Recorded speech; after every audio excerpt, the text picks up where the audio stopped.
सुप्रभात भारत। आज मैं अर्चना पांडे आप सबके सामने एक सच्ची घटना पर आधारित एक कहानी लेकर आई हूँ। तो आइए इस घटना को जानते हैं और समझते हैं।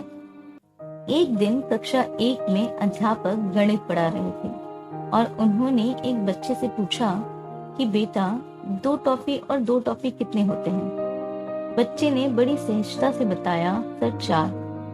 अध्यापक ने पुनः उसी बच्चे से पूछा, ये जानने के लिए कि क्या उसे सही में समझा है कि मैं तुम्हें 2 चॉकलेट और 2 चॉकलेट और देता हूँ तो तुम्हारे पास कितने होंगे।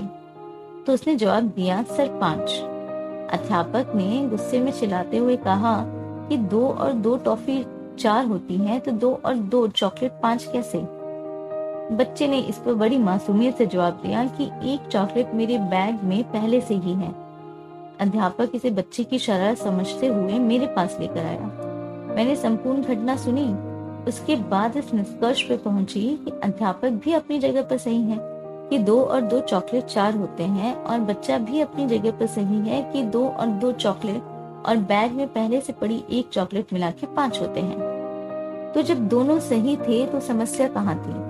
काफी सोचने के बाद मुझे समझ में आया कि अध्यापक के हिसाब से 2 और 2 4 होना तकनीकी रूप से सही था और 2 और 2 और पहले से पड़ी 1 चॉकलेट का 5 होना व्यवहारिक रूप से सही था।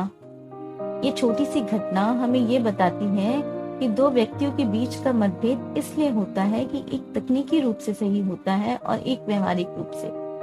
तकनीकी ज्ञान हमें सिर्फ वही दिखाता है जो किसी घटना के परिणाम स्वरूप दिखाई देता है या दिखाई देना चाहिए, जो कि प्रत्यक्ष रूप में होता है, जबकि व्यवहारिक ज्ञान हमें उस परिणाम को भी दिखाता है जो परोक्ष रूप से सही होता है।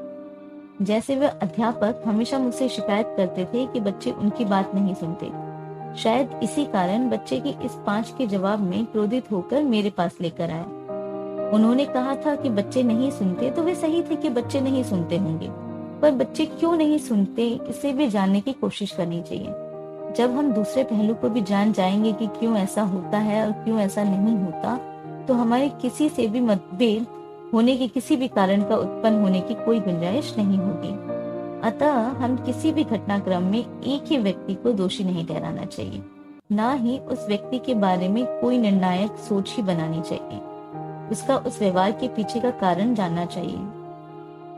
तो दोस्तों, आज के लिए बस इतना ही। उम्मीद है आपको ये कहानी पसंद आई होगी और आगे की कहानी और बहुत सारी कहानियों के लिए आप हमारे चैनल पर बने रहिए।